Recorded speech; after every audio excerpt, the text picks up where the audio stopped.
Ici à Torokorobougou. Maïmouna Sanogo a été amputée de ses 2 bras par son époux suite à une dispute. Admise à l'hôpital Gabriel Touré, les ministres en charge de la promotion de la femme, celui de la justice et celle de la santé étaient à son chevet cet après-midi. Retour sur le film d'un événement pathétique avec Awa Ditma Kamara. Hôpital Gabriel Touré ce mercredi matin. La composition de cette délégation est l'expression de la gravité de la situation inhumaine que vit une jeune dame. La victime se nomme Maïmouna, âgée de 35 ans. Elle a perdu ses 2 mains, ses nerfs sectionnés avec des machettes. Le bourreau n'est autre que son époux.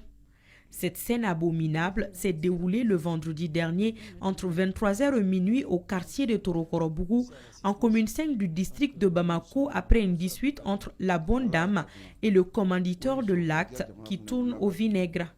Le mariage se fait à 6 mois. Donc, il faut me la slammer de bon faire. Car ça me sonne dans une bafou. Et nous venons seulement me dire que car ça tient dans une bafou. Alors, coup fera de la norme. Vraiment, un président fou. Ka bɔ président na kana ministre an bɛ bɛɛ fo. Non mais kuma ko ne ko kana do furu la bilen. Furu de kɔni y'a lase ne ma. Mana ko m'a lase ne ma. Fo gouvernement ka hakili to n na kosɛbɛ. Désespérée, mélancolique, perdue dans ses pensées, c'est dans cet état que la dame reçoit les 3 membres du gouvernement. Cet acte était un acte lâche, barbare et inhumain. Nous avons décidé d'être là pour apporter tout notre soutien, notre compassion et solidarité à cette dame. Aucune colère, aucune vengeance ne peut expliquer de tels actes. C'est un acte effroyable.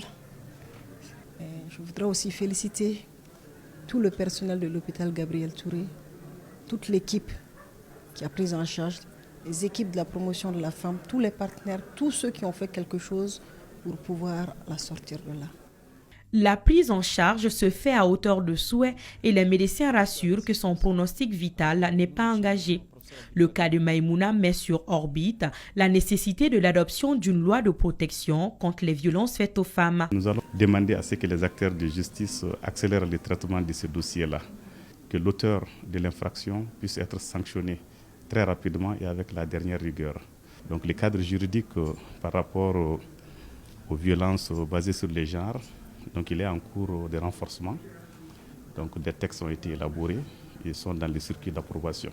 En attendant la suite des enquêtes, son mari, peintre de son état, a pris la poudre d'escampette.